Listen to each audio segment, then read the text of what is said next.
भगवते वासुदेवाय. अथ सप्तमाध्याय. विदुराचे प्रश्न. श्री शुकदेव म्हणाले, मैत्रेय मुनींचे हे भाषण ऐकून बुद्धिमान व्यासपुत्र विदुराने आपल्या वाणीने त्यांना प्रसन्न करीत विचारले. विदुर म्हणाला, ब्रह्मन, भगवंत शुद्ध बोध स्वरूप निर्विकार आणि निर्गुण आहेत. त्यांच्या लीलेने का असेना, पण गुण आणि क्रियांशी संबंध कसा येतो? बालकामध्ये कामना आणि दुसऱ्यांच्या बरोबर खेळण्याची इच्छा असते, म्हणूनच ते खेळण्याचा प्रयत्न करते. परंतु भगवंत तर स्वतः नित्य तृप्त आणि नेहमी आसक्तीरहित आहेत. असे असता ते क्रीडा करण्यासाठी का होईना संकल्प कशासाठी करतील? भगवंतांनी आपल्या गुणमय मायेने जगाची रचना केली आहे. त्या मायेनेच ते त्याचे पालन करतात आणि नंतर मायेद्वारेच त्यांचा संहार पण करतील. ज्यांच्या ज्ञानाचा काल किंवा अवस्थेमुळे आपोआप किंवा दुसऱ्या कोणत्याही निमित्ताने कधीच लोप होत नाही, त्यांचा मायेबरोबर कसा संयोग होऊ शकेल? एकमात्र हे भगवंतच सर्व जीवांमध्ये साक्षी रूपाने आहेत, तर मग त्यांना दुर्दैव कुठून असेल, किंवा कर्मामुळे क्लेश कसे होऊ शकतील? भगवन, या अज्ञान संकटात सापडल्याने माझे मन खिन्न होत आहे. आपण माझ्या मनातील हा महामोह कृपा करून दूर करा. श्री शुकदेव म्हणतात, तत्वजिज्ञासू विदुराकडून प्रेरणा मिळालेल्या अहंकाररहित मैत्रेयांनी भगवंताचे स्मरण करीत सुहास्यवदनाने म्हटले. मैत्रेय म्हणाले, जो आत्मा सर्वांचा स्वामी आणि सर्वतामुक्त स्वरूप आहे, त्याला दीनता आणि बंधन प्राप्त झाले. ही गोष्ट युक्तिसंगत नाही, परंतु तीच तर भगवंताची माया आहे. ज्याप्रमाणे स्वप्न पाहणाऱ्या पुरुषाला आपले मस्तक छाटले आहे इत्यादी घटना न होताही अज्ञानामुळे खऱ्या वाटतात, त्याचप्रमाणे या जीवाला बंधन इत्यादी काहीही नसता अज्ञानामुळे तसा भास होतो.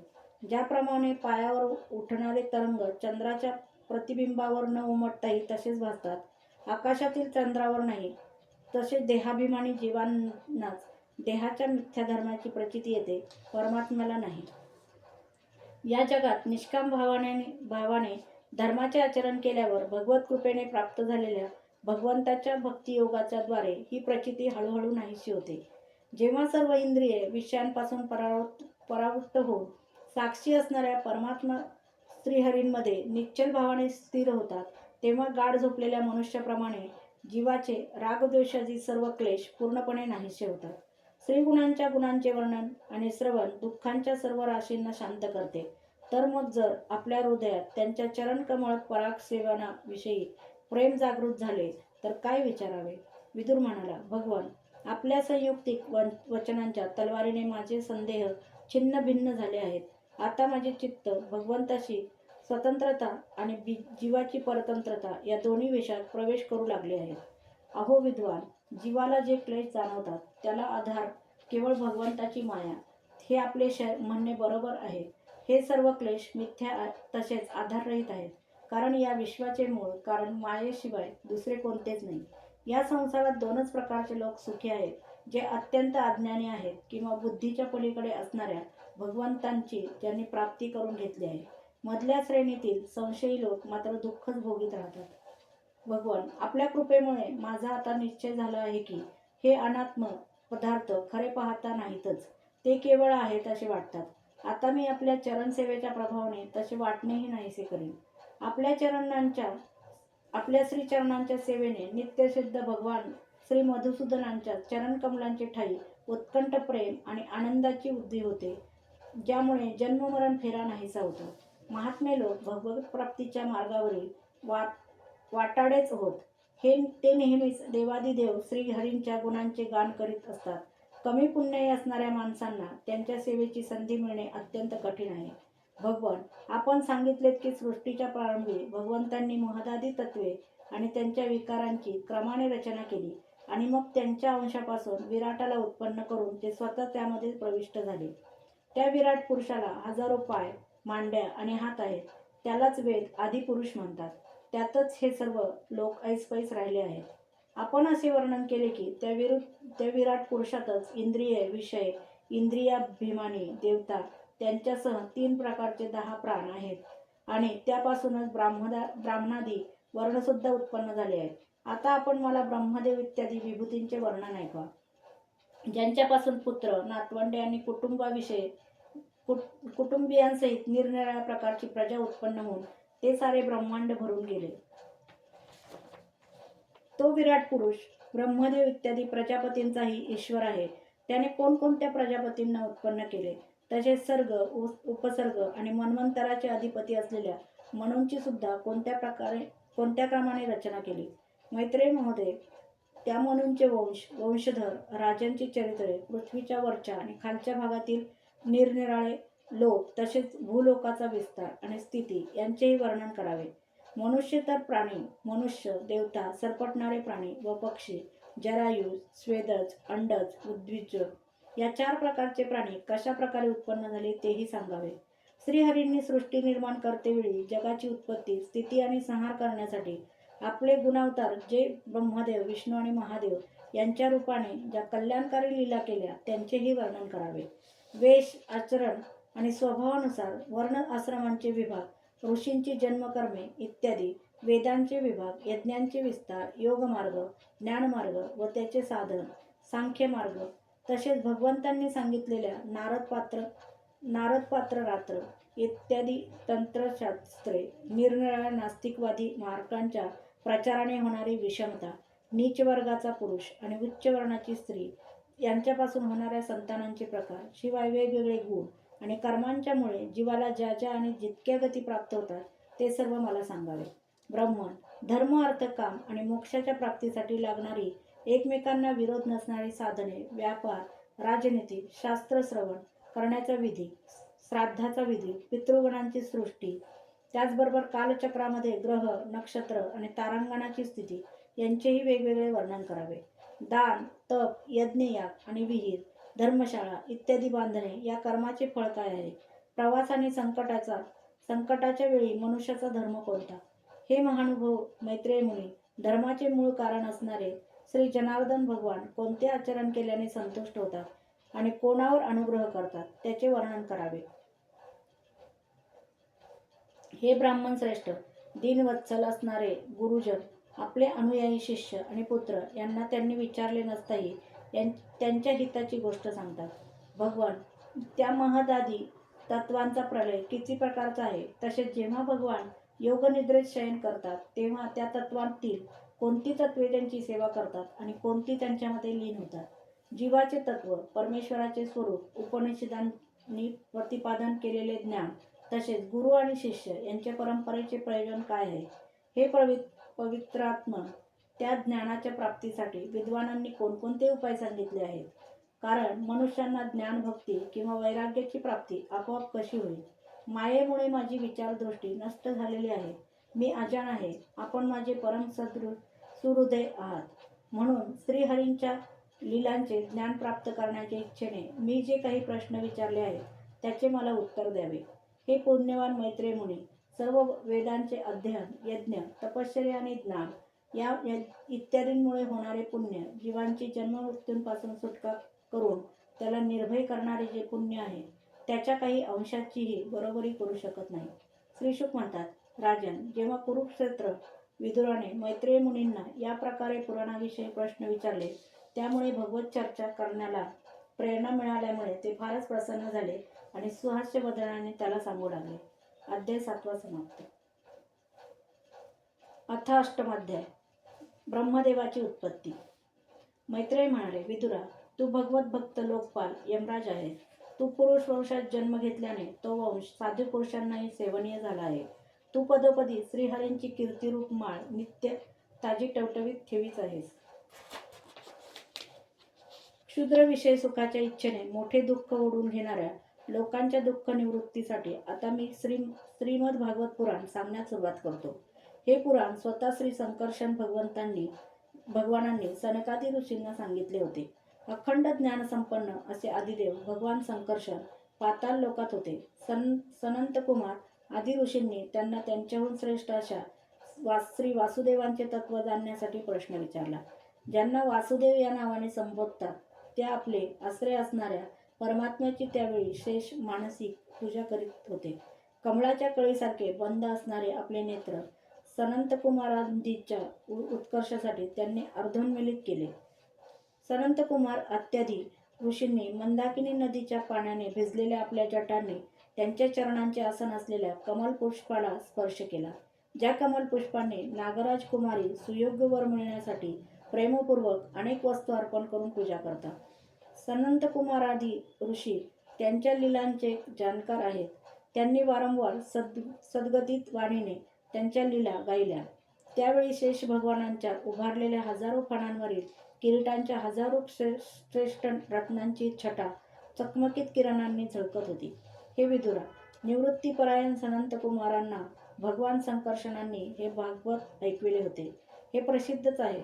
नंतर सनंत कुमारांनी हे परम व्रती सांख्यायन मुनींना त्यांनी प्रश्न केल्यावरून सांगितले होते। परमहंसांचे प्रमुख सांख्यायनांना जेव्हा भगवंतांच्या विभूती वर्णन करण्याची इच्छा झाली, तेव्हा त्यांनी आपले अनुयायी शिष्य आमचे गुरु पराशर मुनी आणि बृहस्पतींना हे भागवत सांगितले। यानंतर परमदयाळू पराशरांनी पुलस्त्य मुनींच्या सांगण्यावरून हे आदिपुराण मला सांगितले। वत्सा, श्रद्धाळू आणि सदैव अनुयायी अशा तुला हे पुराण मी सांगतो। सृष्टीच्या पूर्वी हे संपूर्ण विश्व पाण्यामध्ये बुडालेले होते। त्यावेळी एकमात्र श्री नारायण शेषशय्येवर पहुडले होते। त्यांनी आपली इच्छाशक्ती अबाधित ठेवूनच योगनिद्रेचा आश्रय घेऊन आपले डोळे मिटून घेतले होते। सृष्टीकर्मापासून विश्रांती घेऊन ते आत्मानंदातच मग्न होते। त्यांच्यामध्ये कोणत्याही क्रियेचा लवलेश नव्हता। ज्याप्रमाणे अग्नी आपली दाहक शक्ती लपवून लाकडामध्ये व्यापून बसतो, त्याचप्रमाणे श्री भगवंतांनी सर्व प्राण्यांच्या सूक्ष्म शरीरांना आपल्या शरीरात लीन करून आपल्याला अधीरभूत असलेल्या जलात शयन केले। निर्मितीकाल आल्यावर पुन्हा जागवण्यासाठी फक्त कालशक्तीला जागे ठेवले। याप्रमाणे आपल्या स्वरूपभूत चिदशक्तीसह 1000 युगचौकड्यांपर्यंत जलात शयन केल्यानंतर जेव्हा त्यांनीच प्रेरित केलेल्या त्यांच्या कालशक्तीने त्यांना जीवांच्या कर्मांच्या प्रवृत्तीसाठी प्रेरणा दिली, तेव्हा त्यांनी आपल्या शरीरात लीन असलेले असंख्य लोक पाहिले। जेव्हा भगवंताची दृष्टी आपल्यातच अंतर्भूत असलेल्या लिंगशरीर इत्यादी सूक्ष्म तत्वावर गेली, तेव्हा ते कालाला अनुसरणाऱ्या रजोगुणाने क्षोभ पावल्याने सृष्टी रचनेच्या निमित्ताने त्यांच्या नाभी प्रदेशातून बाहेर पडले। कर्मशक्तीला जागृत करणाऱ्या कालामुळे श्री नारायणांच्या नाभीतून प्रगट झालेल्या सूक्ष्म तत्वरूप कमलकोशाने सूर्यासमान आपल्या तेजाने त्या अथांग जलराशीच्या दैदिप्यमान केले। सर्व गुणांना प्रकाशित करणाऱ्या त्या सर्व लोक असलेल्या कमलामध्ये तेच भगवान विष्णू स्वतः अंतर्यामी रूपाने प्रविष्ट झाले। तेव्हा त्यापासून न शिकवताही सर्व वेदांना जाणणारे वेदमूर्ती श्री ब्रह्मदेव प्रगट झाले, म्हणून त्यांना लोक स्वयंभू म्हणतात। त्या कमल कोशावर बसलेल्या ब्रह्मदेवांना जेव्हा कोणतेच लोक दिसले नाही, तेव्हा डोळे फिरवून आकाशात चारी दिशांना मान वळवून ते पाहू लागले। तेव्हा त्यांना चारी दिशांना 4 तोंडे उत्पन्न झाली। त्यावेळी प्रलयकालीन वाऱ्याच्या प्रचंड वेगाच्या माऱ्याने पाण्यावर उसळणाऱ्या तरंगामुळे त्या जलराशीच्या वर असलेल्या कमलावर बसलेल्या आदिदेव ब्रह्मदेवांना स्वतःचे तसेच त्या लोक तत्वरूप कमळाचे काहीच रहस्य समजले नाही। ते विचार करू लागले, या कमलकर्णिकेवर बसलेला मी कोण आहे?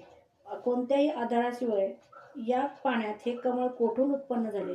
याच्या खाली निश्चित काहीतरी वस्तू असली पाहिजे, ज्याच्या आधारावर हे कमळ आहे। असा विचार करून ते त्या कमळाच्या देठातील सूक्ष्म छिद्रातून पाण्यात घुसले, परंतु देठाच्या मार्गाने शोधित नाभी प्रदेशाजवळ जाऊनही त्यांना कोणतीच वस्तू दिसली नाही। विदुरा, त्या गडद अंधारात आपल्या उत्पत्ती स्थानाला शोधण्यात ब्रह्मदेवांचा पुष्कळ काळ व्यतीत झाला। हा काळ म्हणजेच भगवंताचे कालचक्र आहे, जो प्राण्यांना भयभीत करून त्यांचे आयुष्य क्षीण करत राहतो। शेवटी आपली इच्छा पूर्ण न झाल्याने निराश होऊन ते तेथून माघारी फिरले आणि पुन्हा आपल्या आधारभूत कमळावर बसून हळूहळू प्राणवायूवर विजय मिळवून चित्तातील सर्व संकल्प काढून टाकून समाधीत स्थिर झाले। अशा प्रकारे दिव्य 100 वर्ष चांगल्या तऱ्हेने योगाभ्यास करून ब्रह्मदेवांना ज्ञान झाले। तेव्हा अगोदर शोधूनही जे आपले अधिष्ठान त्यांना सापडले नव्हते, ते त्यांच्या स्वतःच्या अंतःकरणातच प्रकाशित होत असलेले त्यांनी पाहिले। त्यांनी असे पाहिले की त्या प्रलयकालीन जलामध्ये शेषाच्या कमलाच्या देठासारख्या गोऱ्या आणि विशाल शय्येवर पुरुषोत्तम भगवान एकटेच पहुडले आहेत। शेषनागाच्या हजारो फणा छत्र्यासारख्या पसरल्या आहेत। त्यांच्या मस्तकावरील किरीटावर जी रत्ने जडवली होती, त्यांच्या प्रकाशाने प्रलयाच्या पाण्यातील अंधार नाहीसा झाला आहे। ते आपल्या शरीराच्या तेजाने पाचूच्या रत्न पर्वताच्या शोभेवर मात करीत आहेत। त्यांच्या कमरेचा पितांबर पर्वत प्रांतात पसरलेल्या संध्याकाळच्या पिवळसर चकमकीत मेघांचे सौंदर्य धुसर करीत आहे. मस्तकावरील सुशोभित सुवर्ण मुकुट सुवर्ण शिखरांनाही मान खाली घालावयास लावित आहे. त्यांच्या गळ्यातील वनमाळा पर्वतावरील रत्ने, धबधबे, वनस्पती आणि फुलांच्या शोभेला निस्तेज करून टाकीत आहे आणि त्यांचे बाहू बांबूंचा आणि चरण वृक्षांचा तिरस्कार करीत आहेत. त्यांच्या शरीराच्या लांब रुंद विस्ताराने त्रैलोक्य व्यापल्यासारखे वाटते. ते आपल्या शोभेने निरनिराळ्या दिव्य वस्त्रांना आभूषणांना सुशोभित करणारे असूनही पितांबर इत्यादी वस्त्रांनी सुशोभित आहेत. आपल्या इच्छापूर्तीसाठी निरनिराळ्या मार्गांनी पूजा करणाऱ्या भक्तजनांना कृपापूर्वक आपल्या इच्छा पूर्ण करणाऱ्या चरण कमलांचे दर्शन देत आहेत. त्यांची सुंदर बोटे नखचंद्रिकांमुळे वेगवेगळी अशी स्पष्ट चमकत आहेत. सुंदर नासिका, रेखीव भुवया, कानातील झगमगणाऱ्या कुंडलांची शोभा यांनी लालसर ओठांची कांती आणि भक्तांची पीडा दूर करणारे हास्ययुक्त मुखकमल याने ते आपल्या भक्तांचा सन्मान करीत आहेत. वत्सा, त्यांच्या कमरेवर कदंब फुलातील केसराप्रमाणे पितांबर आणि सुवर्ण मेखला शोभत आहे. तसेच अमूल्य हार आणि सुंदर श्रीवत्स चिन्ह वक्षस्थळावर शोभून दिसत आहे. ते अव्यक्त मूळ असलेल्या चंदनाच्या वृक्षाप्रमाणे आहेत.